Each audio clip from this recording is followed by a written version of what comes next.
The following may contain offensive language, adult humor, and or content that some viewers may find offensive. The views and opinions expressed by any one speaker does not explicitly or necessarily reflect or represent those of Mark Radulich or W2M Network. Please listen with caution, or don't listen at all.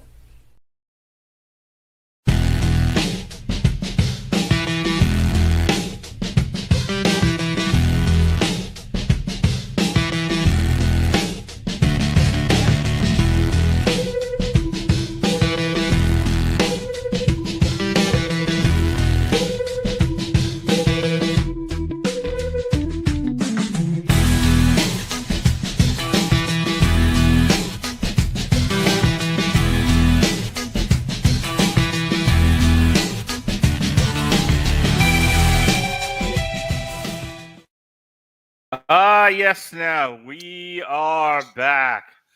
It is the IndySiders, the Heartbreak Kid, also the mandated reporter, and frankly, I'm mortified, Mr. Mark Radulich. And he's a good friend, but a better enemy. He's a cool dude with an attitude. He is in a bathrobe, as near as I can tell. Pajamas. Okay. Big, sexy, pajama-wearing Harry Broadhurst. How do you do, sir? I'm all right, all things considered. It's been a week, like I was telling you. Real quick, just public service announcement. It's okay to not be okay, and it's okay to reach out for help if you need it. I had a week. We were supposed to do this on Friday. Mm-hmm. Obviously, it got pushed back to Sunday. I had some mental health issues. I will be the first person to say it. It is okay to not be okay. If you know you personally or you know anybody who's struggling, don't be afraid to reach out for help. I made a marinade. I marinated. So when my ex-girlfriend unceremoniously was put out of the house, I don't know. I never know how to talk about this without revealing too much. And I don't want to necessarily talk about it, but when let's say when she was vacated from the premises, she left behind a lot of food, and I went to give it to her. She was like, "No, I don't want it." I'm like, okay, so there's like stuff in my freezer and fridge and whatnot, in my pantry especially, of things I don't know what they're for, and I'm never going to use them. So I have been kind of one. I need to cook for my kids when I have them on the weeks that I have them. Two. I kind of started a tradition of like pasta Sundays for a variety of reasons. One, and this leads to the third thing, there happened to have been a lot of like leftover pasta boxes and things. I was just, let me cook through some of this stuff because I just don't want, I don't like a lot of stuff. I don't like a lot of clutter. I don't need stuff to be sitting on shelves, taking up space that I'm never going to use.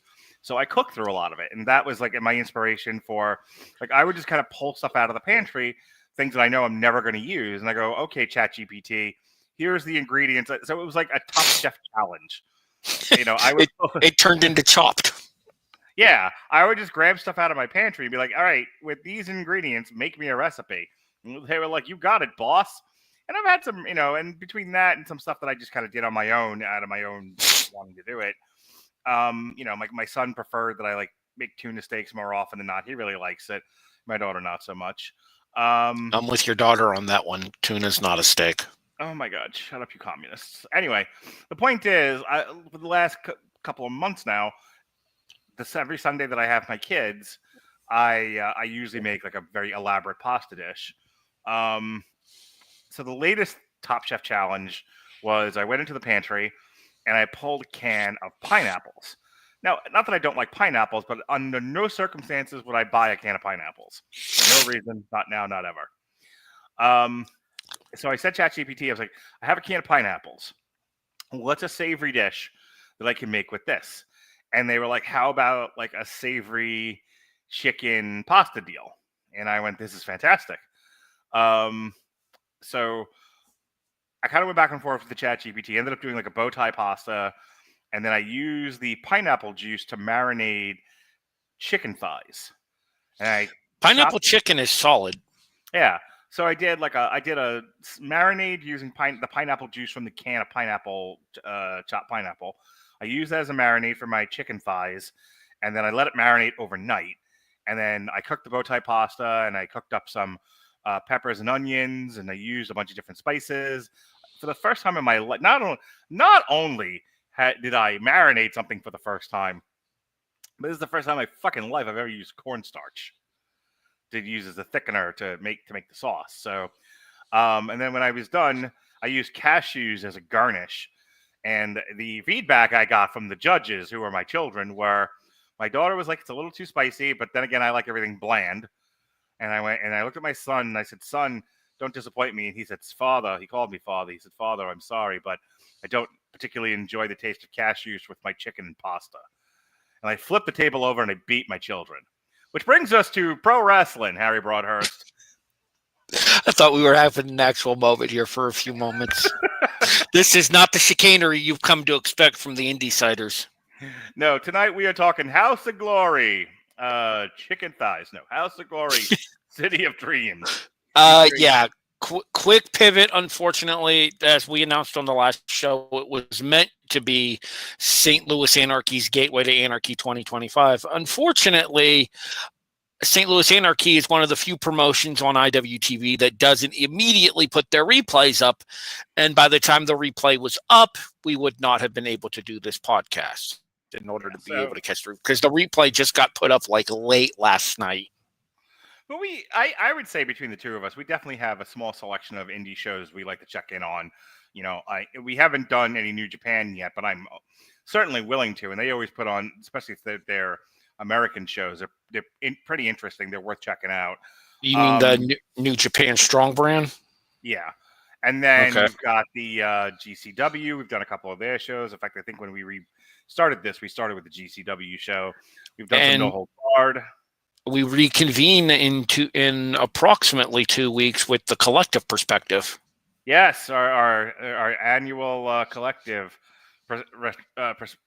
review that we do from the 87 collective shows. So, but before we get into House of Glory featuring Mercedes Moné, I want to talk about the John Cena Cody Rhodes feud, because the last time we talked, I was skeptical and I had complaints. But I am not a negative Nelly. I am not a persistently depressed, negative person. I am not somebody who, just because I like it, it means it's bad. I am now done throwing shade at everyone that I call my friend. I am somebody who I can admit when I'm wrong, and I can admit when something is good. And I have to say, first of all, John Cena's first promo, when he explained why he turned, when he broke up with the fans, is everything I either said or wanted to say to my ex-wife. That promo was a little too real. That was Jesus. That was some shit. Right down to, what do we get? What do we get? You get nothing. I more or less had a similar conversation with her. That was something like that. That was as far as like a guy finally finding his inner strength and breaking up with a narcissist. That was fucking brilliant. John Cena might be my new favorite heel character, and I wasn't quite sure what to think of his heel persona. That or your spirit animal. And now he's my spirit animal. Like, it's hard to boo him when I see your side of this. The fans are awful. You got to remember, Harry Broadhurst, you're a wrestling fan, right? I've been known to watch the graps on occasion. Okay. So you remember back in the day, back when we were kids. We're not kids anymore. And these were the same fans who thought it would be a good idea to hit a child in the head with a Singapore cane, drove poor Mick Fury into insanity. Cane Dewey. Yeah, and then as if they couldn't be, talked intelligently to, doubled down on that and decided that Rocky Maivia, who was not the most interesting of characters, he was kind of, a milk toast, not milk white baby face, if you will, should die.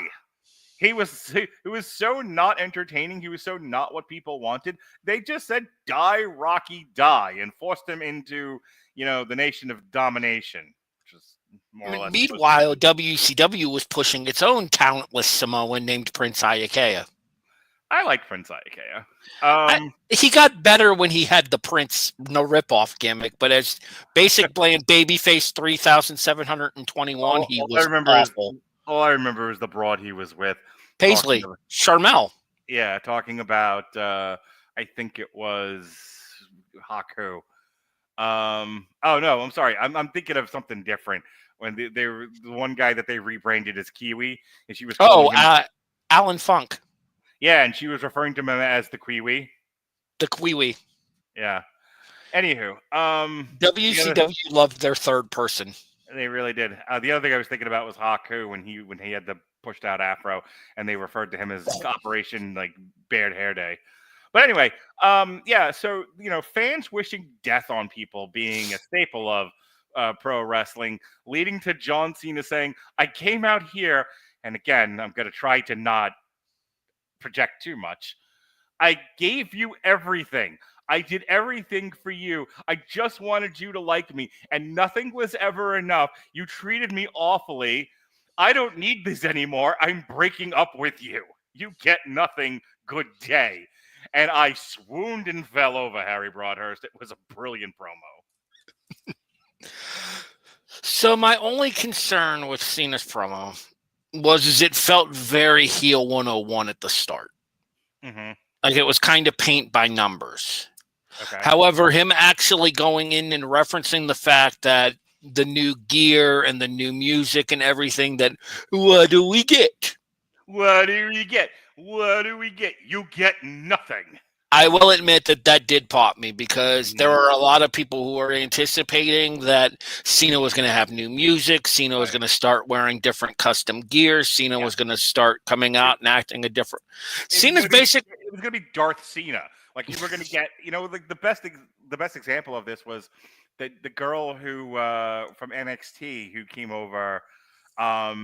Where she turned, the one where it was at War Games where she turned on her Australian buddy. Oh, Dakota Kai.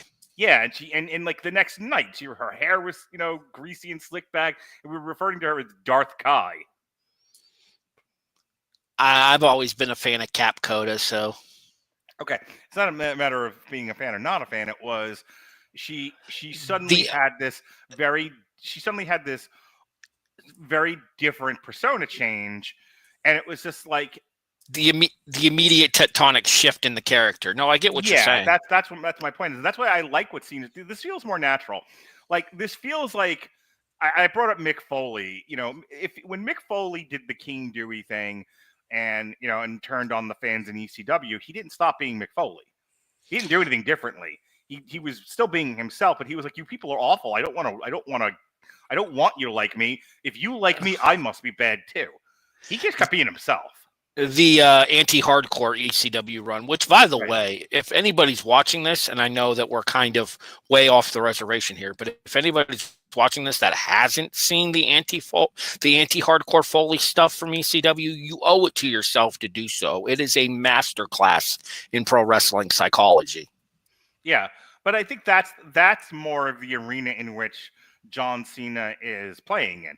Which I like because if John Cena had become, it's the very funny picture everyone puts up is during the COVID WrestleMania where he does the dream match and the Firefly Funhouse against Bray. I was actually going to bring that up.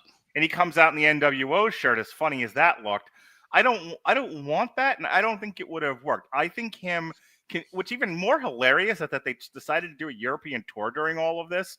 So he's coming out in specialized European country gear for wherever Raw is taking place, despite the fact that he's playing this heel character that isn't really supposed to be selling merch.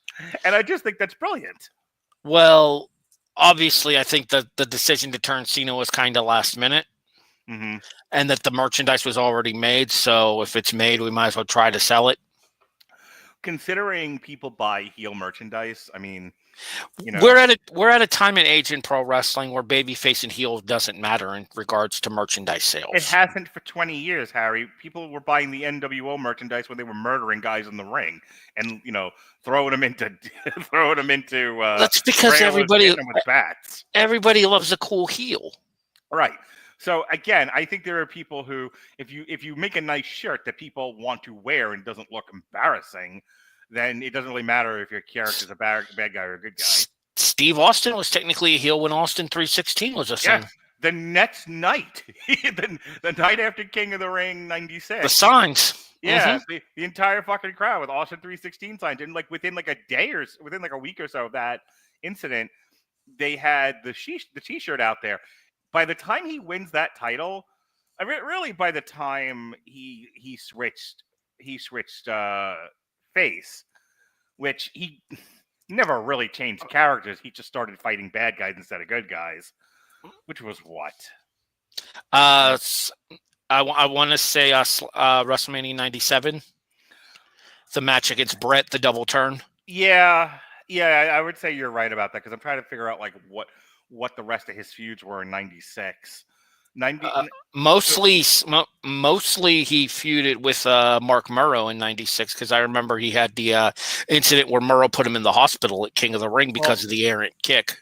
Well, okay, there's Savio Vega around the time that he switches over from Ringmaster to Steve Austin. Right. There's King of the Ring, and that's Jake. And Mark Murrow, because I think he gets Murrow again. He wrestles Yokozuna at SummerSlam on the free-for-all. In the match at the ring rope break. Somewhere in all of this is Pillman's got a gun. I think that's 97, actually.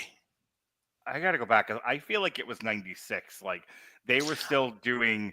I can Google that real quick. Like, heel Steve Austin. And the thing of it was, and this is going to go back to Cena in just a moment in case everyone's like, what the fuck are they talking about? You got to remember, the stuff they had Steve doing was still bad guy stuff. When Brian Pillman was out and he did a home invasion, the home invasion was supposed to tell the fans, this is a bad person. He's very dangerous. When Pillman pulled a gun on him, it was in self-defense, as crazy as that was.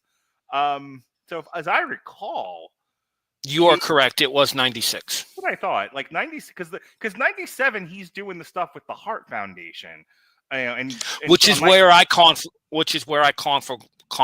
the Pillman thing because with Pillman's loose association with the new Heart Foundation. Yeah, no, 96. Like I said, 96 Austin's heel run is he's doing Pillman's got a gun. November 94 or November 4th, 1996 for Pillman's got a gun. Right. And then by the time we get to the Royal Rumble, he's still, people are still cheering him, though, is the point of this entire side tangent.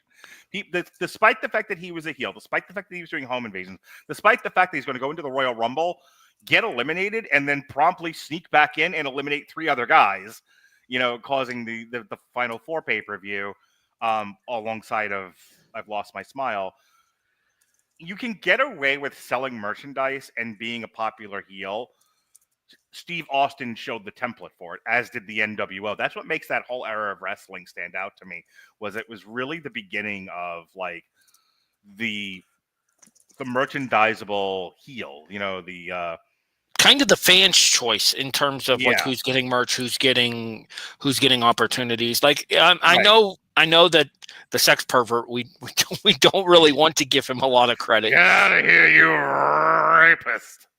We don't want to give him a lot of credit, but there were certain times where he definitely had his finger on the pulse of the wrestling fan there, and you could see that with people like Austin going on the superstar run that he did. People like Rock, first, like you were saying, the Die Rock You Die leading to his heel turn, and then the natural baby facing of Rock while he was a member of the Nation because of the fact that he was just so goddamn entertaining. So we've had people in and out of here. So Gavin was saying, he's been participating. He said Prince Aki Maki. And we had Jason who's been hanging out with us. He said he had Mankind and Taker in 96. And then Lexus King was in fear for his life during the whole invasion. Fantastic. That's pretty good. That's pretty good. Also, if you'll remember, DX were heels. Originally, yes, because of the feud between Shawn and Taker. Yeah. Even when let's forget about the Shawn Triple H stuff. The night after WrestleMania, after Shawn goes away after WrestleMania 14 in Boston, the next night X-Pac defects from WCW and he teams up with Triple H. That same night, the New Age Outlaws fought a rematch against Mankind and Terry Funk In a cage. In the cage, and they reformed DX, and they went on a heel run. You know, their run from WrestleMania to SummerSlam, they were heels. I would argue that they were heels up until the point that they started feuding with the Nation, and then the Nation parody is what solidified them as baby faces, in my opinion. Yeah, that's fair, because I think by the time we got to, because come the highway to Hell SummerSlam, Triple H was definitely the face in that ladder match. Yeah, I was gonna say going into SummerSlam, I think that's when they did the change, because it's Triple H versus Rocky DX in the ladder match. Yeah, DX versus the Nation, basically. Yeah. Which I'll never forget that ladder match, because that's the one where Rock developed arthritis and couldn't reach for anything. Anyway, back to John Cena. So that's John Cena's first promo. His second fucking promo, where he came out and he was like,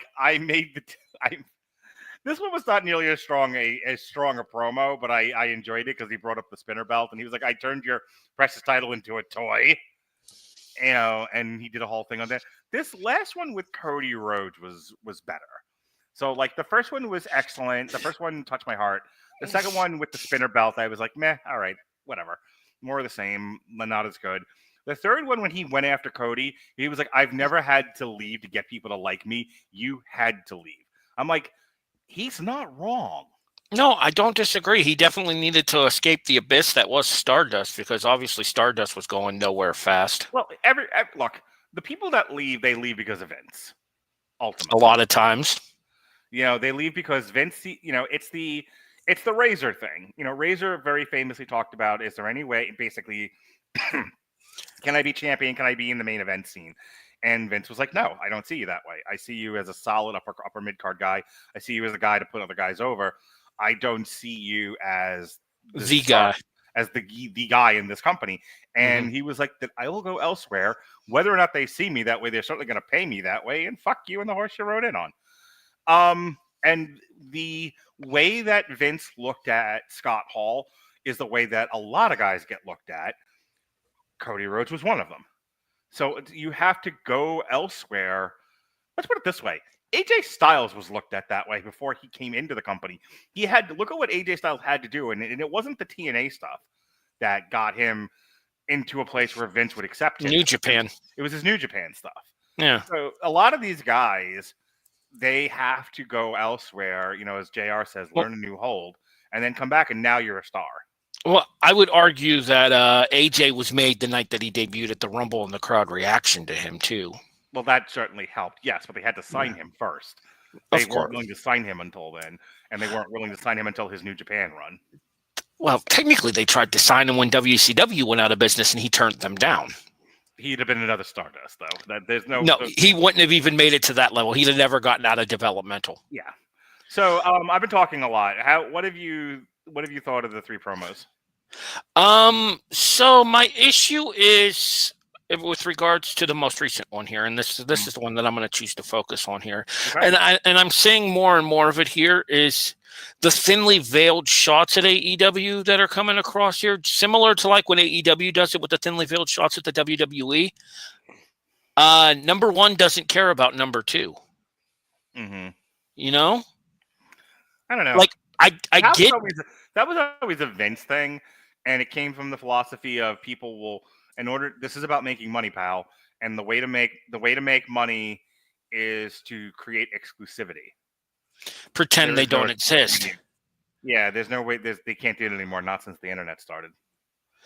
Well, but we've seen that the willingness to work with other promotions, though. We talked about the Natalya thing with her doing Bloodsport, and then her working for the NWA at Crockett Cup as well. We talked about Karrion Kross just did the Chris Bay benefit show for Future Stars of Wrestling. You're seeing more and more of a WWE influence coming to the indies, with the exception of the one promotion that maybe most people want to see them work with, just because the egos that are involved there on arguably both sides are too great for that to ever happen. Yeah. So your point about the shots at AEW is what, though? I think that you're aiming too insider, too smart mark with stuff like that. And I think that therein lies the problem, is that that's kind of what got WCW in trouble towards the end of the Vince Russo run, is they were focusing too much on a niche market, too much on the internet crowd, too much on the Meltzer crowd, too much on the people that were reading the dirt sheets and the Observer and the Torch and whatever, that Vince Russo was focusing on catering to them and managed to tank the entire fucking product in the process. I worry that if you don't maintain that line where everything just becomes a thinly veiled shot at, then what's the point? So Gavin in here with a comment: the Triple H is insanely insecure, and AEW got NXT taken away from him. He's not wrong. Vince's knee-jerk reaction to NXT 2.0 was because Dynamite was beating NXT in the ratings. I don't know. The shots at AEW, I don't disagree with your argument. I don't like it when AEW does it either. Yeah, I here's what I'm saying to you. I don't disagree with your argument, but I also don't care enough either. It doesn't really bother me. Though I think. See, here's the thing: had Cody not gone to AEW, I don't think he'd be doing it. But I don't think there's any way to not talk about. He's minimizing Cody, is what he's doing, and you can't minimize Cody without minimizing AEW. And to be fair, the line being that he creates empires for billionaires, whereas Cody just takes money from their kid. It's a good line. Yeah. Here's the thing: I didn't disagree with anything he said. Cody had to leave and create a fresh, but a smaller pond also. Cody for a while there was the tallest midget. I don't know if you can make that argument now, but back in those first, during the COVID years with AEW, like it was Cody, the Bucks, Kenny Omega, John Moxley, and then like the Joey Janela circus crew.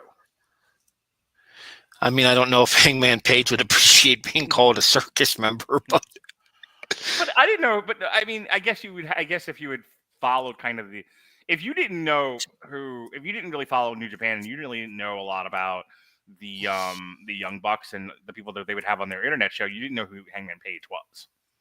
Well, I would argue that if you were watching AEW, it's probably because you came over through a lot of the ROH stuff too, though. Because the ROH stuff is kind of what set the basis for AEW, specifically that 2016, 2017, 2018 run leading to All In. I was going to say that. Well, that very first All In show that was basically a Ring of Honor super pay-per-view. Yes, was what is the reason we have AEW today. It was the catalyst. Yes, right. But again, I don't think John Cena's point about Cody is wrong.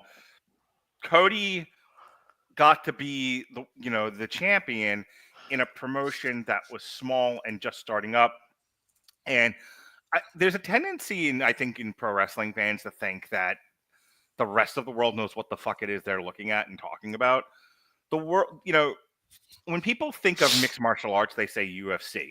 They don't mean UFC. They mean MMA. But they think that all there is UFC, even though there's there's PFL, there's been Bellator, there was Strikeforce, there, etc. Similar to how the WWE is synonymous with pro wrestling. When people say pro wrestling, they say WWE. Exactly. So there's a tendency to think that the guys that made up that first couple of years of AEW were known by the outside world. They weren't. Wrestling fans knew what New Japan was. Normies don't. It was a niche following. Right. So again, John Cena's line about you basically were a champion of a niche, whereas I'm the champion of champions is not wrong. And I think if you want to look at it as why are you taking shots at AEW? Okay, but he's not wrong in what he said, and it's a great way to cut Cody down, especially if you're talking about psychology and John Cena is trying to get Cody Rhodes to second guess himself because Cody Rhodes is a threat. He's the younger, hungrier. He's the current champion. He's the man right now. And so if John Cena is not only just sort of taking out his frustrations on the fans, but he's also basically wanting to get Cody to come into WrestleMania second guessing himself, he's doing an effective job of that. It's mind games for sure. Unless you got anything else, let's move on to the other main event. And it was just recently said that, WrestleMania is 2 nights. So you have night 2 will presumably be John Cena and Cody Rhodes, but night 1 is going to be a triple threat between Roman Reigns, CM Punk, and Seth frickin' Rollins. And CM Punk has been talking about, I'm owed a favor, and this is because of Survivor Series, where he was part of Roman Reigns' team. So this past, SmackDown? I think Yes. it was. He finally revealed what the favor was. And let me tell you once again how I got like girlfriend vibes off of this whole thing. I actually, because I don't watch this stuff live. I watch it on either YouTube or TikTok. And because the whole segments are on those things now. So like I usually will watch the segments I want to watch on YouTube, or they'll have what I need to see on TikTok, and I don't need to be bothered. This came up on my TikTok, and I left a comment in the clip that basically was like, they always go back to the toxic ex-boyfriend. Yeah. Paul Heyman saying, there's, and I'm just going to set this up for you so you totally understand where I'm coming from with this.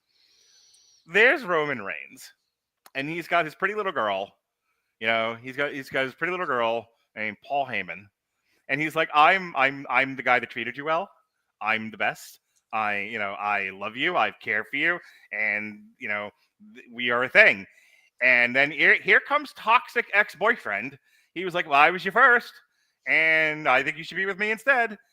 And Roman Reigns like, no, he's not, my girlfriend's not dumb enough to break up with me, who's awesome and treated him well, to go back with your toxic ass. And there's the girl. There's Paul Heyman going, I'm sorry, but I love him. And it runs off with CM Punk. I was laughing as hard as Seth Rollins. I thought that was great. I think that this is deeper long-term storytelling than just that. Okay, let me have that, Harry. Let me have that. They always not everything is about your personal life, Radulich. TikTok and YouTube have taught me otherwise. But they always go back to their toxic exes. I'm sticking on this, and fine. Say what you want to say. Just my thing and WWE crack social media team, and I got to give their social media team credit. They've been really on the ball lately, especially the WWE Vault selection on YouTube, which if you guys haven't had a chance to check out there is some amazing shit on there. But anyways, they actually showed the clip from Raw that had Heyman and Punk in the ring when Punk was the WWE champion, and Heyman had the quote of, "One day I will walk to the ring with you for the main event of WrestleMania." Right. And they actually showed the clip of Heyman saying that to Punk. Yeah, I actually saw that now that you mention it. Like, so this is like super long-term storytelling that we're getting that I think actually helps benefit the fans rather than take away from the fans here. I love shit like this because this right here rewards long-term viewers of your product by preaching that continuity exists, continuity is real, things that are said matter more than 2 weeks later. I know you don't watch movies or pay attention to culture. I get that. But I just watched a movie earlier this week. What was it? I watched Back in Action. Nice. Check out my review on Back in Action. Available here on Radulich and Broadcasting and the W2M network. That's correct. Plug. One of the things that Robert and I talk about on Damn You Hollywood is that the reason why certain IPs have been as popular as they are is they build you a world that feels real, that you want to live in, that you want to escape to. When you pop the bubble and you can see behind the make-believe, people don't really want to live in that world anymore. It's why a lot of these IPs have fallen apart and crumbled, because inconsistencies in continuity and storytelling, it doesn't feel real anymore. It just feels like, it actually feels a lot like when Vince was running WWE in terms of being reactionary. You're just chasing trends, or you're going on whims, or you're panicking. WCW, same thing. It's hard to get invested and feel like you're enveloped in a story, in a world, when everything changes and there's inconsistencies from 1 week to the next. So you're 110% right. Paying off long-term storytelling like that makes you, as the watcher, as the viewer, feel like you're involved in a very real thing that is clearly not real. But that is the beauty of pro wrestling, as we've said 1,000 times. When they make you feel like it's real, it's when it works. So I would agree with you. To those who get it, no explanation is necessary. To those who don't, no explanation will do. You know, at some point we have to have Paul Heyman on a pole, right? And it's Brock, Roman, God. and it's Brock, Roman, and CM Punk, right? It has to be winner gets Paul Heyman. Did Vince Russo get re-signed by the company? They have to hang him from a hook, like Texas Chainsaw Massacre, and then whoever gets Paul Heyman off the hook wins him.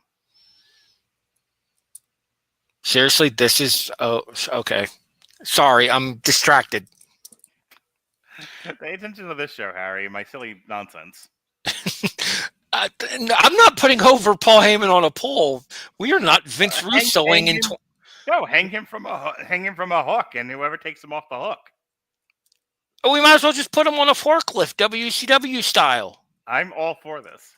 I'm not surprised. All right. Anything else going on in the news? Unless you've got something else to add to this. Actually, in my opinion, the major breaking story from SmackDown is who won't be at WrestleMania, and that is Kevin Owens. Yeah, he's out. I just saw that clip on TikTok. He's out with a neck injury, so his whole match with Randy Orton got fucked, didn't it? Completely off. However, there is speculation going around here, and I want to get your thoughts on this. I don't know if you've seen this or not. There is speculation going around that since Orton took out his frustration on Aldis is going to put it upon himself to give Orton a new opponent for WrestleMania. Okay. And WrestleVotes, who I don't know if you're familiar with, has a long history of having stuff like this very accurately informed on Twitter, WrestleVotes. Is stating that Orton's new WrestleMania opponent is going to be none other than the returning Aleister Black. Okay. I mean, I think it'll be a good match. My issue is you bring Aleister Black back at WrestleMania, you're going to have to beat him because assuming Cena takes down Cody, which a lot of people are expecting, and we should probably do WrestleMania predictions at some point. We might have to do like a special edition of the show in order to do our WrestleMania predictions. Let's see how fast we get through HOG because I don't have a lot to say about it. So maybe we'll do them at the end. All right. Well, assuming Cena beats Cody for the title at Mania, Backlash is in St. Louis, and that feels like the perfect opportunity to run back Cena Orton one last time. You can find me in St. Louis. Are they gonna smoke and fuck all day?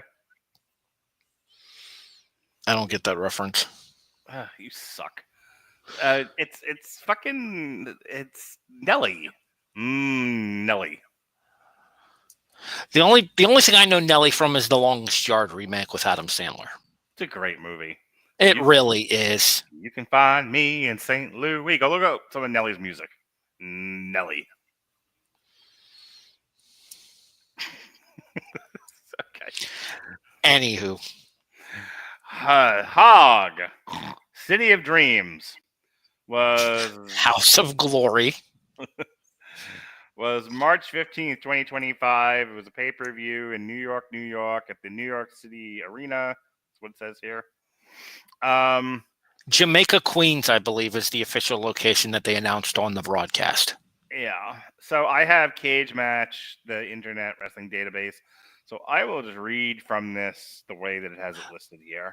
Real quick before you do that there, what people might not know, House of Glory owned by former TNA X Division champion, Amazing Red. Yep, not the first. I think when we first started doing this, we covered one of them because I think that was like the return of Amazing Red, and I want to say Aleister Black was on that show as well. Like it was a whole thing. Oh, you know who was also there? Will Ospreay. Oh, yeah. Okay, yeah. I remember now. That's one of the reasons why when we had to pivot, I wanted to do this one because they always put on a solid program. So this started up with Zilla Fatu over Donovan Dijak. You people may remember who Donovan Dijak was. He was on NXT for a while. He was one of the big meaty men slapping meat. And then he was in Hamas or Retribution. Hoodies or ISIS. Yeah, he was in some sort of terrorist group that was in the WWE. Vince's finger on the pulse of pop culture once again. Yeah, he was one of the guys in Retribution, right? Rapist. Yes, he was T-Bar. Okay. So what was the whole point of Retribution again, and how did that finally end? It ended with Mustafa Ali getting fired, if we're being honest. Super. Thanks for asking. Anyway, so Zilla Fatu. Who's Zilla Fatu? Zilla Fatu is I believe he's Umaga's son, if I'm not mistaken. Oh, he's the son of the great late Umanga. I believe he is Umaga's. He's definitely. I mean, you saw everybody throwing up the ones there. He's definitely a part of that bloodline family. He is a direct descendant as well. I'm pretty sure he is Umaga's son. Cool. This was a fun match to start with. This one went 15 minutes 46 seconds. This was for the House of Glory Crown Jewel title. Their mid-card title. Yeah, and this was big meaty men slapping meat. They got rough with each other. This was a fun one to start off with. What'd you think? And I think it was smart too to get the younger portion of the crowd. You noticed TWC was there. I don't know if you caught that. No. At the show, they showed him a couple of times in the crowd. The Wrestling Club, which is ran by Victor Tyler Perry in New York. It's a pretty famous group of kids that are in like middle school that get together on like their lunch breaks and watch wrestling. Oh, that's cool. Which is fantastic in my opinion. We need more stuff like that where we can bring more of the younger generation into the sport that we all know and love. But it was smart to get the crowd invested there by throwing out two big names at the start of the show, specifically Dijak coming off of a big performance at his last appearance in House of Glory. And I think this is the first time that we had seen Zilla Fatu in House of Glory since he won the Crown Jewel Championship, if I'm not mistaken. With Zilla Fatu being a relative of the late, great Umanga, what's the odds that he migrates over to NXT and eventually WWE? I'm pretty sure he's already signed, and they just haven't decided what they're going to do with him yet. Okay. What do you think of him as a wrestler? Very young, very green, tons of potential, not there yet, an unfinished product, but he's a better performer than Tongaloa is. To be I'm fair, a better performer than Tongaloa. It's not a high bar. Jesus Christ. Moving on. The next one was. Look, put it to you this way: he's not Jacob, but he's not Tamatonga either. It's a wide disparity, sir. I'm aware. That's the point. All right, the next he's one somewhere in the middle. The next one was Jay Bougie over Joey Silva by DQ at 10 minutes and 29 seconds. On my kids and the pasta that I made tonight, I do not remember who the fuck how this match went. The one with the candy involved, and then Silver snapped because he got screwed out of the match there. I think it's an opportunity to set up a future cruiserweight title match. Yeah, truth be told, I could not care less about either of these two. And they gave me no reason to care about them going forward. The Candyman gimmick is stupid. I'm sorry. I don't like it. Yeah, this was one of the ones where I think I was doing something while I was watching it, and it did not.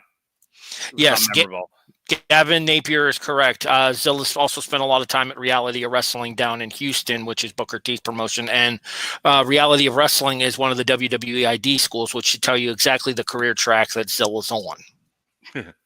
All right, let's move on to the next one then. We have Mantequilla versus Denhausen!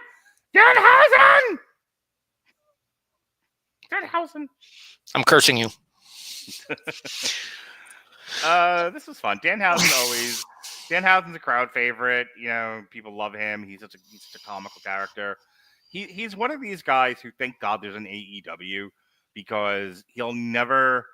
Well, I don't know. They used to have a one-legged wrestler, but generally speaking, the Danhausens of the world don't make it to WWE. They're not big enough. They're too much of a goofy gimmick. Like the WWE doesn't mind clown goofy gimmicks as long as they're the ones giving you the clown goofy gimmick. Ask Matt Bourne. I was gonna say I was thinking more along the lines of Chad Gable. Shorty G. Yeah, good old Shorty G. So Gavin weighing in. Danhausen will print money for WWE at some point. I don't see it. First of all, his sell-by date's got to be coming on. I mean, he's been doing this a while. I am a fan. He is genuinely one of the nicest wrestlers I've ever met. I did a toy show a while back where he was a guest, and he could not have been nicer. But You left your house?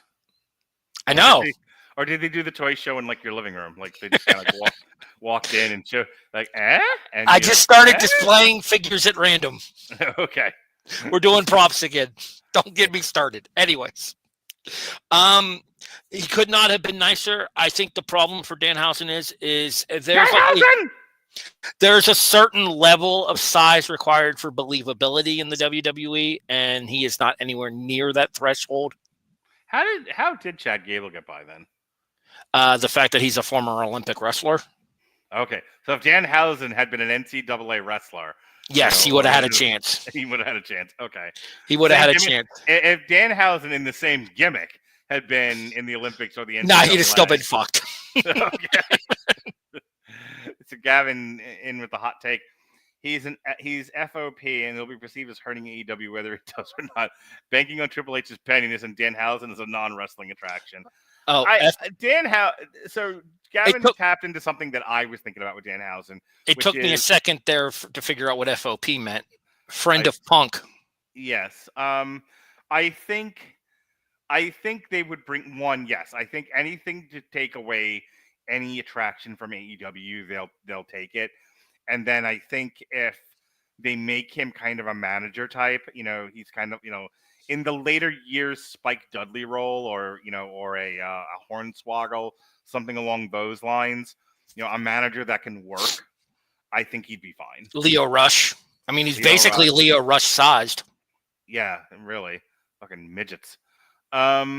So yeah, it's entirely possible if they're willing to. I never see Danhausen as an actual worker, but as an attraction, sure, why not? Well, I would argue that with the development of shows like WWE Evolve too now, with them basically resurrecting the Evolve brand for what is more or less NXT level up. I think you could see a Danhausen on an Evolve. I think you could see Danhausen on an NXT. I don't think you'll ever see a Danhausen on a Raw or a SmackDown. But I do think that with the turnover in the roster and with the way that they like to tend to bring in newer talent, and NXT seems to be the home of the misfit AEW toys, Ricky Starks, Ethan Page, Sean Spears. You could definitely make up. But those people aren't Rey Mysterio sized either. Ricky's not a big dude. Oh, he's like Shawn Michaels size, isn't he? He's smaller than Shawn. Ricky's like 5'10". Oh, is he really? He looks tall. Yeah. Huh. Yeah, Ricky's like 5'10". World's getting smaller there, kiddo. That's a conversation for an entirely different episode of this podcast. What I wanted to say was world going one way, people going another. That's a line from The Wire, by the way, which you don't watch because you don't watch television. All right. I do watch television, excuse me. I'm working on Trekker right now, actually. What did you think of Mantequilla versus Danhausen? Danhausen was entertaining. And Mantequilla did nothing that's going to make me remember him.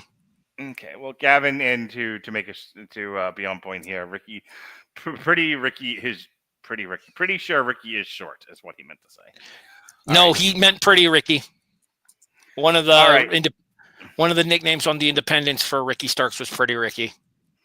Alrighty, Mercedes Moné for the former Sasha Banks versus Indy Hartwell. She defeated her in 14 minutes 56 seconds. So my lasting memory of Indy Hartwell is when I used to do the wrestling shows with Chris Sheehan, and Chris Sheehan would always remark that Indy Hartwell looked like she was getting lost on the way to the ring. I like Indy as a character. Mm-hmm. Is she still with the WWE or is she gone now? No, she's long gone. Okay. That's why once Candice got paired with Nia, Indy's days were numbered in the WWE. Mm-hmm. Okay, that makes sense.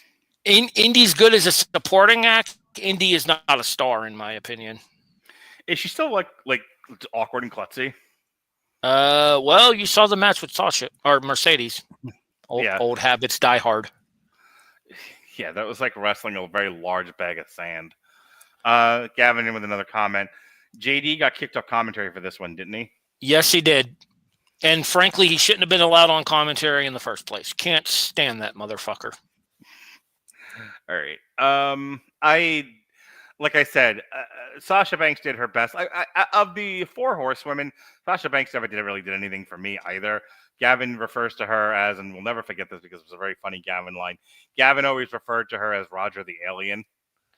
But she, you had Charlotte who looked every bit like the second or third generation wrestler she was. She had the size, she had the looks, she had the talent. Charlotte Poochie, as we like to call her, was the total package. Then you had the man, help me, Becky. Thank you, Becky Lynch, who a little shorter than Charlotte, but she was a tough old broad, and she could handle her own, and she worked really, really well. And though she may have been a little on the thin side, she looked like she could take a beating. And then when she got to WWE and she did the man thing, it's because she could take a beating.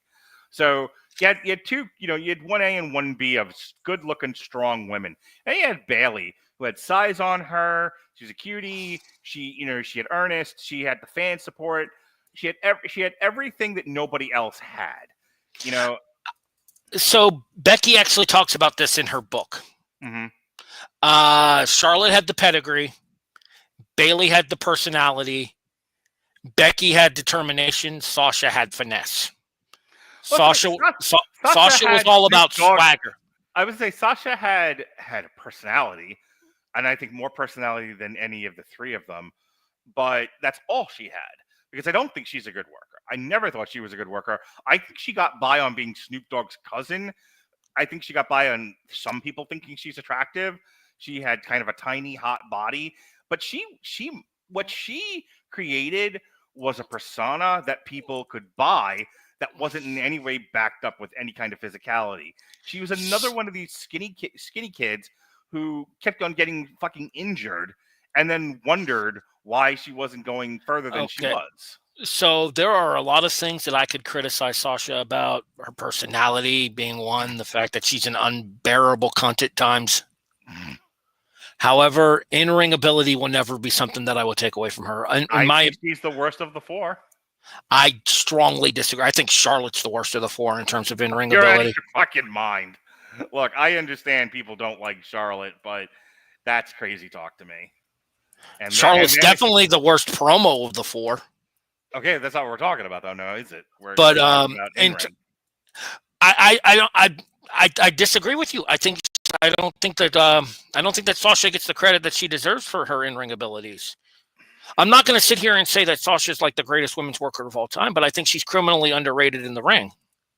Yes, Mae Young, she's not. I don't know. I think, honestly, Becky, not Becky. I think Bayley's the complete package of the 4. I was trying to get Bayley out of my mouth and it got stuck in my brain. But Bayley, I think is the most solid worker of the 3. She may not be the flashiest, but least likely to injure you, least likely to be a klutzy motherfucker, least likely to to throw a kick or a punch that's is as close as me as I am to you currently. You're in Ohio. I'm in Florida. She's the best. Geography.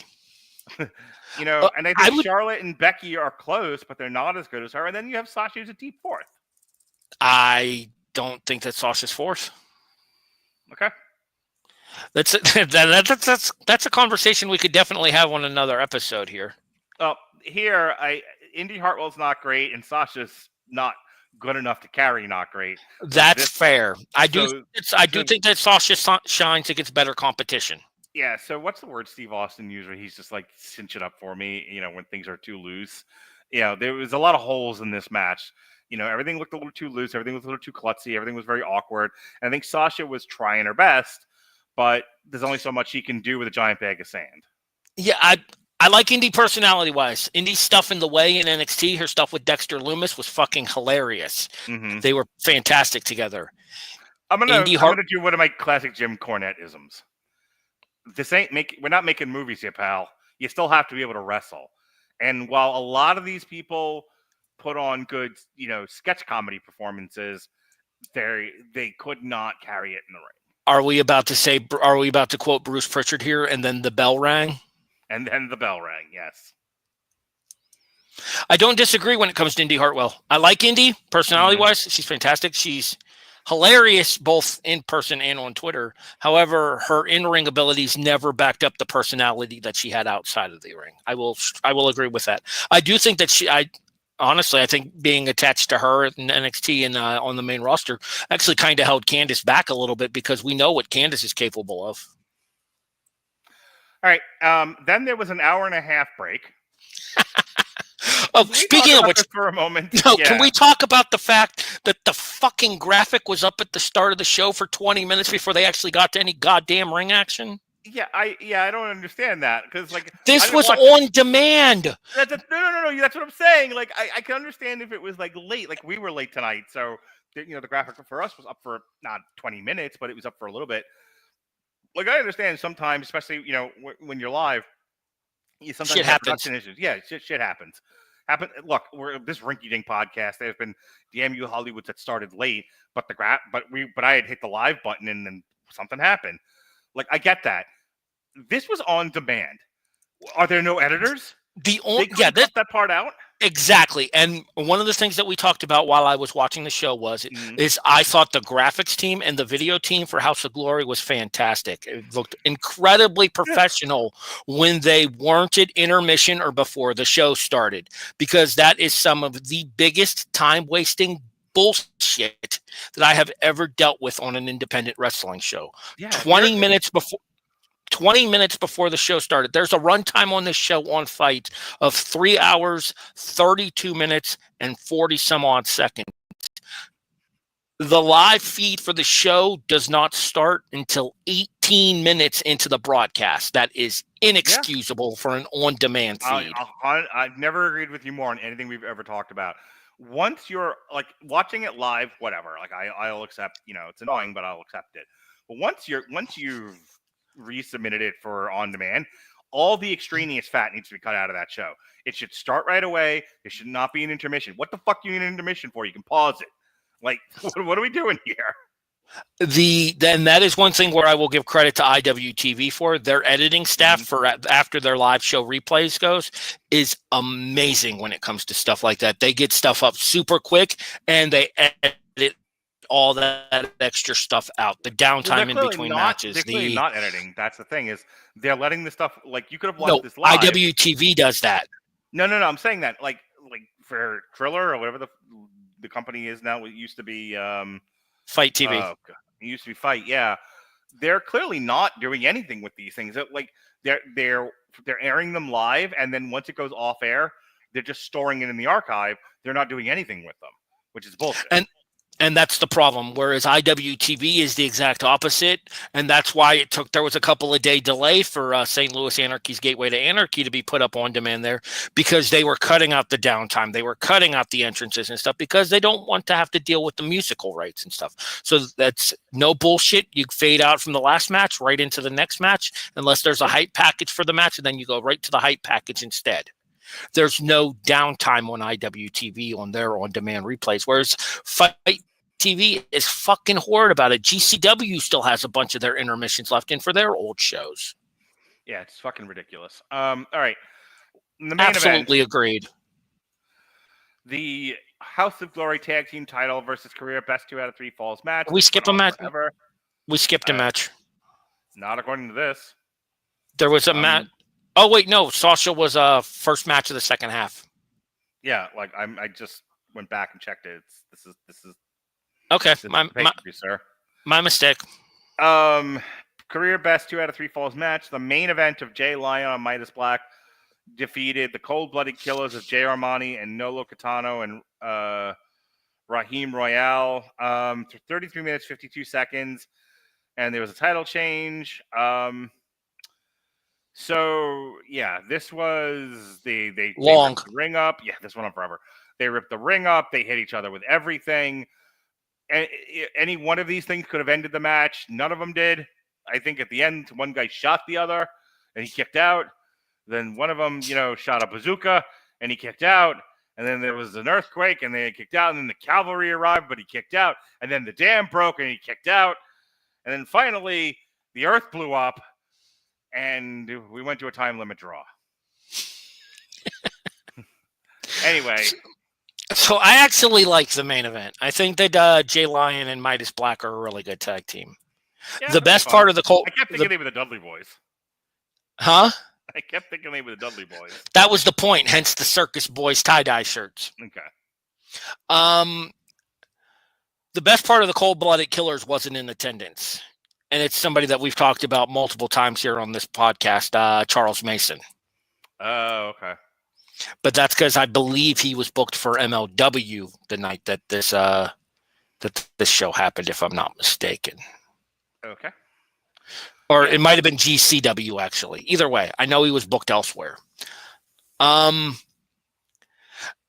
don't dislike matches like this if there's a valid reasoning behind it. Mm-hmm. And you took my tag titles is not a valid enough reason for me to go into a blood feud where you're tearing up canvases and exposing wooden floorboards and going for 33 fucking minutes for no real discernible reason.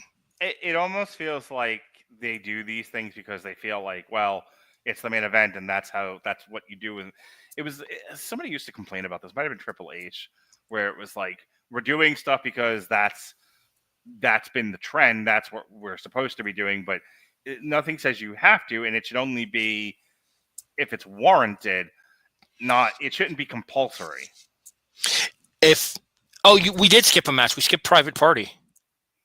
Oh yeah, well that's how much of an impact it had on me. Also not listed on Cage side. They didn't list I'm sorry, I skipped it is what happened. Yeah, Private Party defeated Darren Richardson and Jody Aura in 15 minutes, 9 seconds. Sorry. I knew we skipped something because there were 6 matches and we'd only discussed 5. I'll come back to Private Party in a second here. Let's get back to the main event real quick. Yeah. Finish my thought process on here. So there is a theory that if everything matters, nothing matters. Mm-hmm. And you could apply that quite liberally to this particular contest here, in that they went for a big fight feel. And in my opinion, I don't think it was there. I do think that Midas Black and Jay Lyon are one of the better tag teams on the independent circuit. Are they the best tag team on the independent circuit? No, they're not. Violence is forever. But they are one of the better tag teams on the indies right now. And it is nice to see kind of a regeneration of tag team wrestling on the independent circuit after it being a dead brand for so long. Mm. Yeah, the only thing I have to say about this, and honestly, I'm kind of done talking about the show. I'll let you have a final word. I watched this like during breaks that I'd have or whatever, and it's like divorced from any kind of context. It was 4 guys beating the fuck out of each other, and when they were done, it was over. They stopped, and I was like, all right, I like watching guys beat each other up, so I guess this is okay. But there wasn't really much to it more than that. You know what I mean? Like, I don't have a lot of investment in this, and they didn't do anything I hadn't seen before. Let me ask you this. Do you think that part of the fact of that is that we only come into these shows for one-offs, i.e. we're only covering one show at a time from whatever promotion that we're covering? Do you think it's the fact that we're not doing dedicated reviews of specific companies and we're just bouncing around from company to company that kind of affects our ability to enjoy these matches in that kind of context? Yeah, I would say that's what I was saying before about building a world that I can get fully invested in. Again, I brought him up before. My buddy Chris Sheehan, who I've not talked to in a very long time, but Chris Sheehan was like, I used to be able to watch wrestling and it would take me there, and I don't get taken anywhere anymore. And we started off talking about the John Cena Cody stuff that I'm very invested in. That takes me there. But some of these indie shows, like I like talking about it because I want to throw what spotlight we do have on some indie stuff, and it's fun to talk about. We would not have talked about Sasha Banks had I not brought that up. But had we not done this show, but so I think it's good grist for the mill. But in terms of like, would I have enjoyed this match more had I been invested in the storyline? Yeah, more than likely. Was I just watching random guys do car crash stuff? Yes, that's the unfortunate result of me not really following the product. And I do believe that I think that kind of takes its toll as an on-demand viewer of whatever consumable wrestling that there is now, is you don't find yourself as emotionally invested in the product as somebody who's going to the shows month in, month out, who at the time when this was a thing was buying the DVDs month in, month out, whatever, what have you there. I think that we have, with the ability that we have as wrestling fans now to access as much wrestling as we have, I think it creates a disconnect from our ability to invest ourselves specifically in this is my promotion, this is my promotion, this is my promotion. Yeah, agreed. I totally agree. All right. What was your thoughts about the show overall? Real quick, the private party tag match. Good to see them getting a little bit of a spotlight again. I think Isaiah Cassidy and Mark Quinn are criminally underrated as a tag team. Their match against the Young Bucks on Dynamite for the AEW tag team titles a couple of months ago was phenomenal. I was in Cleveland live at that episode of Dynamite where they won the tag team titles, and those four men had that crowd in the palm of their hands for the entirety of that contest. Are they still in AEW or are they gone now? They are. They dropped the belts to the Hurt Syndicate, but other than that, they're still under AEW contract. Say what you will about the Young Bucks, people care about their matches. Look, I'm not a Young Bucks hater. I don't. At this point, I don't think that's just in general. No, I know, but I know that like we have our roles here on the show. So, and I know like mine is to be sort of the anti-wrestling fan. But I generally don't hate the Young Bucks. I know what they're doing, and I think they do it well. I think the lack of size works for them, not against them because of that. Because they're always like the tiny little douchebags that you want to beat the shit out of, and somehow they keep coming back. As long as they don't get too self-masturbatory during their matches, I'm okay with them. Yeah. Because they need to come out of their bubble at times. And remember there are a lot of people watching. There are a lot of times where there's definitely their own heads up their asses when it comes to their performances. Yeah, well, I'm wondering how much of the CM Punk stuff showed them maybe we need to not be so inside the bubble all the time. I mean, you basically handed one of the hottest acts in the wrestling world back to your competitor. Yeah. I don't think they should. I would be surprised. I would not. I mean, I wouldn't be against it, but at this juncture, I think the sell-by date on the Young Bucks is well past, and they're better off just sort of staying in AEW until they don't want to do this anymore. I don't see them ever coming to the WWE. No, I think the WWE ship has sailed for Matt and Nick Jackson. Mm-hmm. I agree. But back to Private Party real quick, and then we'll get into our final reaction for House of Glory. The problem that I have with Private Party is it's hard to invest in Private Party when they're spotlighted, and then they're fucking gone. Spotlighted for a little bit, and then they're gone. I feel like the ship sailed on them once they brought in. Oh gosh, I can't remember their tag team name, but it was the rapper and the Acclaimed. The Acclaimed, yeah. I think Private Party had a good thing going for them. Then the Acclaimed showed up. The Acclaimed were actually there before Private Party.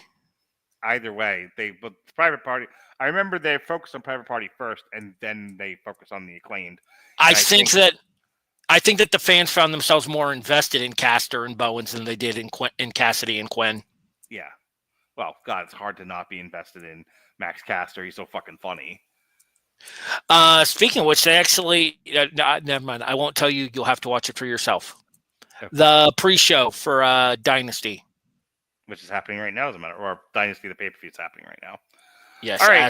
As we're doing this live, we're finishing up here. I actually have it on in the background. I gotcha. I had the Celtics Washington game. That was the Pits. Anyway, my overall thoughts. Then we'll get into WrestleMania predictions since we won't have another show until after WrestleMania. It was fine. Favorite match or moment? Zilla versus Dynamic Dijak.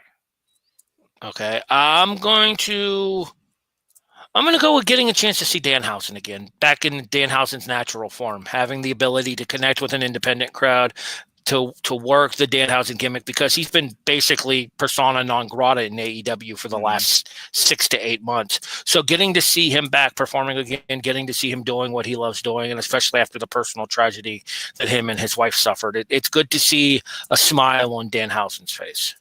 Cool. All right, WrestleMania 41 is in 2 weeks, I believe. It is night 1 and night 2 are April 19th and 20th. For the rest of my final reaction, check out Facebook. Oh, I thought you were done. No. Least favorite match or moment, and then the actual show rating. Stop asking me so many questions. Just do your own thing. Fine. Least favorite match or moment. I'm gonna go with the Jay Bougie and Jay Silver match, just because. I don't remember it though. Why are you booking a disqualification finish in match 2 of an independent show? Yeah. Accurate. And more importantly, why are you throwing them out there for 15 fucking minutes before you go to a disqualification? Yeah, there's one of the things I don't like about watching independent wrestling with you is the lack of self-control. A lot of these, lack of like production self-control. A lot of these shows have. A lot of these people could use somebody be at Gorilla telling them, "Go the fuck home." Yeah, like I don't necessarily think we need to go back to the 3-minute, 3-minute matches, but a nice 7-minute match is sometimes okay. As Bruce Pritchard would say, not everything needs 10 minutes. Yeah. Anything else, Harry Broadhurst of the Screaming Boy podcast? Scale of 1 to 10. What's your overall rating? Oof. I have it around a 6. Yeah, I wanted to say 6 too. I almost went 7 because I didn't want to argue with you, but 6 sounds about right to me. The 2 matches that needed to deliver, I felt delivered what they needed to. Sasha was, I keep, again, old habits. Mercedes was there for the experience for the live crowd, and obviously the live crowd was significantly more invested in the main event than we were. However, I feel like we got our money's worth with the ability to see acts that we haven't seen get a spotlight in a while, like Private Party and Danhausen, and then the Zilla Fatu and Dijak match that opened the show was really good as well. Danhausen! Can I talk about WrestleMania now? Yes, I'm done. Thank you. Jesus fucking Christ. April 19th and April 20th is WrestleMania. This is in 2 weeks. Night 1 is headlined by Roman Reigns, CM Punk, and Seth Rollins in a triple threat match. Since that's the first thing I read, that's the first thing we'll talk about. I think Seth Rollins takes the pin. I think CM Punk gets the win, and Roman Reigns is going to be off to the side looking annoyed. What do you think? I think it depends on where they want to go with the heavyweight title picture. Mm-hmm. Because depending who comes out of the main event as champion, the main event of night 2, Cena versus Cody, because let's be honest, Gunther versus Jay is kind of an afterthought at this point, and I hate to say that, I really do, because I want the best for those guys, but that crowd is going to be so dead during that show that I don't think that after the entrances goes, the bell's going to ring, and if it's anything like Jay's last singles match at WrestleMania, it's going to go poorly. But for Punk, Roman, and Seth, I think Seth wins. Seth's been kind of treated as an afterthought in the build-up here, so I think that the only way to not treat him as an afterthought is to have him pick up the win at Mania. I don't know. I think Seth Rollins is kind of a made man at this point, so he can afford to look shitty. And so I think if CM Punk gets the pin on him, this feels too much like this is a setup for a further feud with CM Punk and Roman Reigns over Paul Heyman. I agree with that.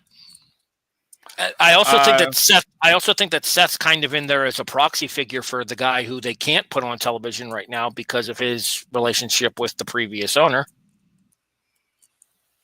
Who? Brock. Oh, well, yeah.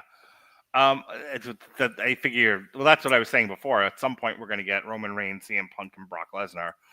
Probably SummerSlam, if they can get them back on TV by then. All right, the big one, Cody Rhodes, John Cena. Ugh, boy. I actually don't know, because, I mean, it really depends on, it really depends on the story they want to tell after WrestleMania. There's money in the chase if John Cena loses, and now, and there's Cody like, all right, I've slayed all the dragons, and then the next night John Cena's like, I'll murderize you. That sets it up for another pay-per-view. John Cena can chase Cody a couple of different times. Maybe the next one he doesn't win the title, but he wins the match, and then they got to do a blow off at SummerSlam. There's all kinds of ways they can do this. By the same token, we talked in a previous IndySiders about what if John Cena beats Cody, and now we have Dark Cody. Here's the problem: we didn't know John Cena was a heel at that point. All right. I would say that there are more logical challengers lined up for Cena than there are for Cody going forward, based on the way everything's been built here. Just because you mentioned Charlotte being Poochie. Cena's kind of the Poochie of the men's division, but in a perfectly acceptable way. Everything's been about Cena since the heel turn, but that's because Cena's heel turn was the most talked about thing in wrestling. Cena wins, LOL. Did you see the thing on Reddit with ChatGPT? No.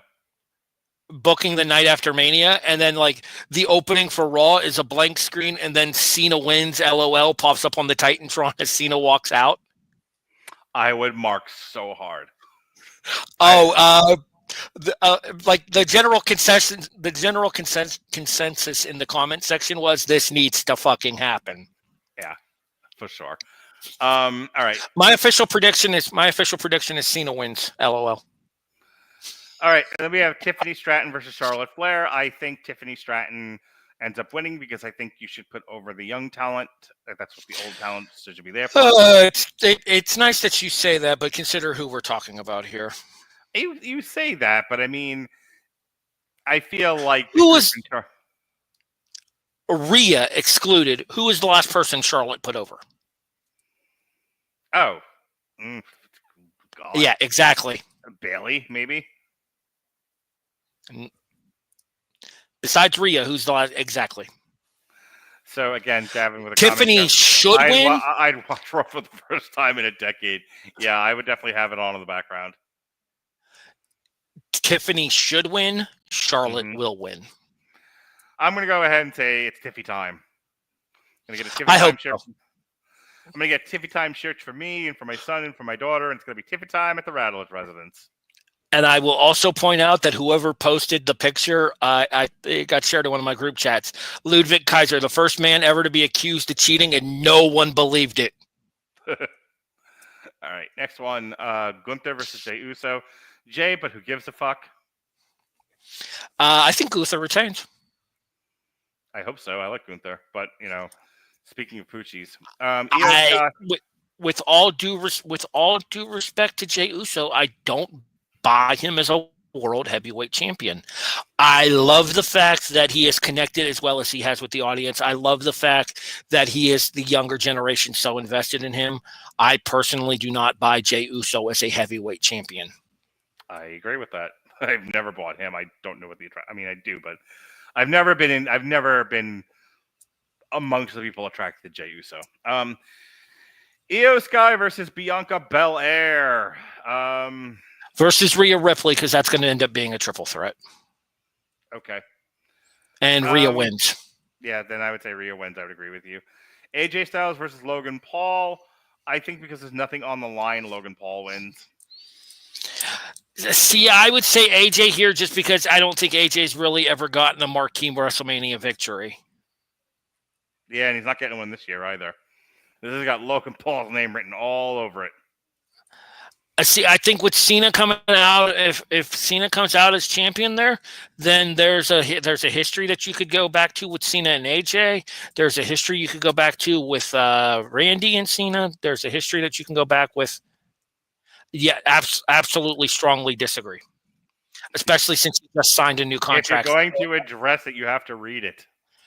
Gavin Napier says Logan wins. Uncle AJ is all elite. AJ just signed an extension with the WWE that takes him to 2027. He's not going anywhere. Yeah, I don't know. You were talking about like, oh, Poochie and this regime and everything. You know what this regime does like? Star fucking. They love them some Logan Paul. I think Logan Paul wins. I don't think there's a reason for Logan Paul to not win. Star fuckers. Star fuckers Incorporated. Anywho, speaking of star fucking, LA Knight versus Jacob Fatu. I mean, my heart says Jacob Fatu, but my brain says LA Knight. Jacob Fatu in a squash. Oh, you think so, eh? That'll be a fun match. I think that they realize that they have something special with Jacob Fatu. And I think that while I personally like LA Knight, I think his best performances in the WWE are behind him at this point. I think he's gone as I think he's gone about as high as he's going to go in the WWE. Whereas I think the sky is the limit for Jacob Fatu, and this is the first step in the potential eventual inauguration of Jacob Fatu as the man in the WWE. Here's the thing, yeah, I think like we are now building the path towards Jacob Fatu being the number one heel in the company. Like, I think at some point, maybe not at a WrestleMania, but I think at some point you're going to see some beloved babyface get killed by Jacob Fatu. And Jacob Fatu is going to have that, like, Yokozuna run where he's just, like, untouchable for a year. I don't think he's a heel. I think we're going to see Jacob Fatu as a babyface because I think the crowds are going to make it so.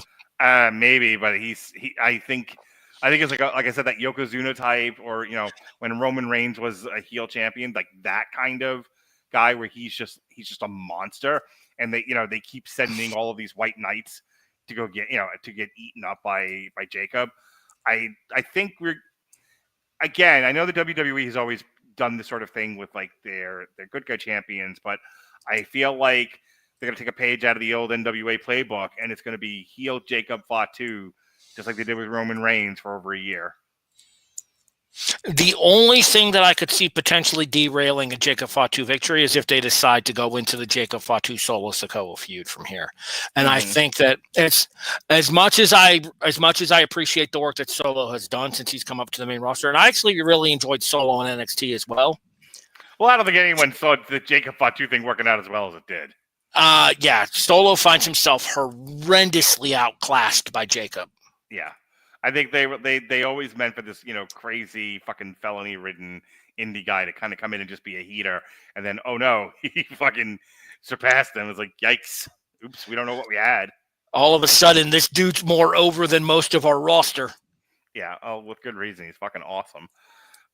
Liv Morgan and Raquel Rodriguez in a gauntlet match for the tag team women's title. Who cares? So it's actually the gauntlet match is on SmackDown next week. The winners face Liv and Raquel at Mania. I think Natty and Maxine get the win here because I think it's going to end up being Bayley versus Lyra for the women's United States, or for the women's IC title. And then finally, Jade Cargill versus Naomi. I mean, like, the good guy should win here, but well, who is the heel and who's the face in this? Naomi's the heel. She's the one who attacked Jade backstage. Jade's going to win here because the money match all day long. Like, I would bet money on this. The money match for Jade is Jade versus Bianca.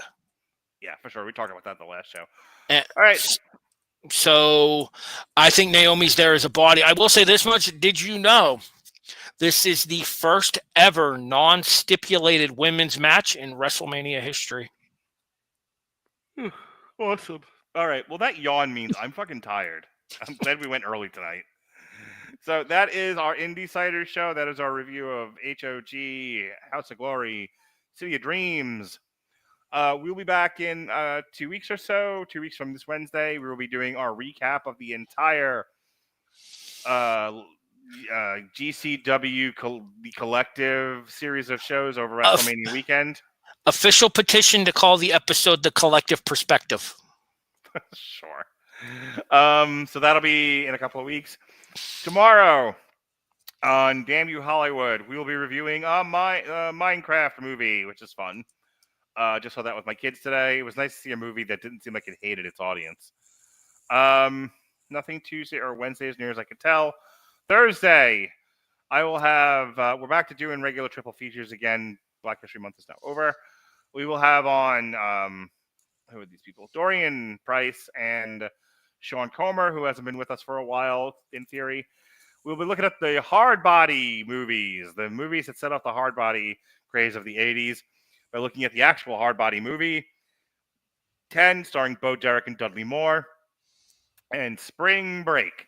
So if you were a kid like I was and liked to rent yourself some, hard body having sexy movies, that's for you. Saturday, the 12th, myself and Evan Bevins will be doing a comic strip for A History of Violence, which I still have to watch if we ever get the fuck off the show.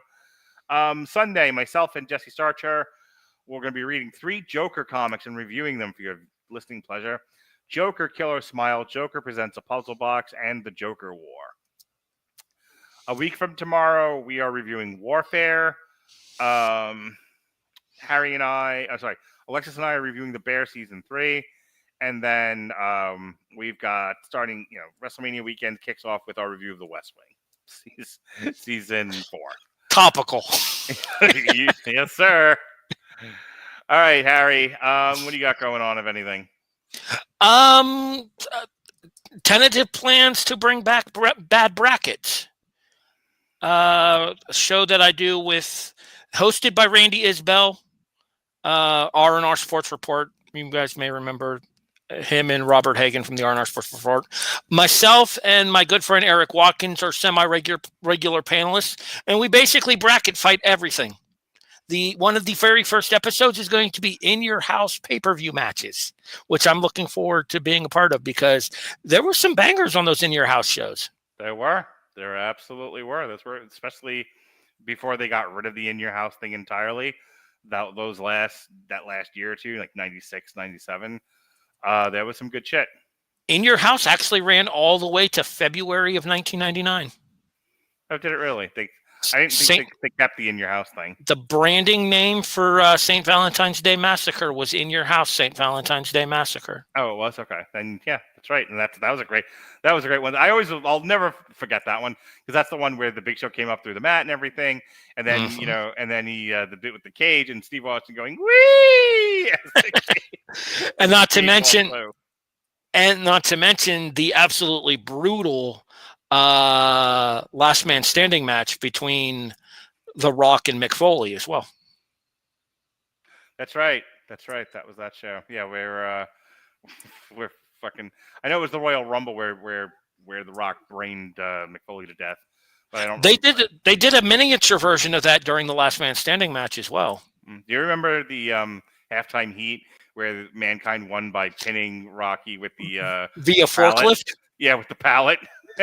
And they actually did like the pallet cam. Like, ah! The only thing missing from that was Judy Bagwell, and we come full circle. Well done. Hang on.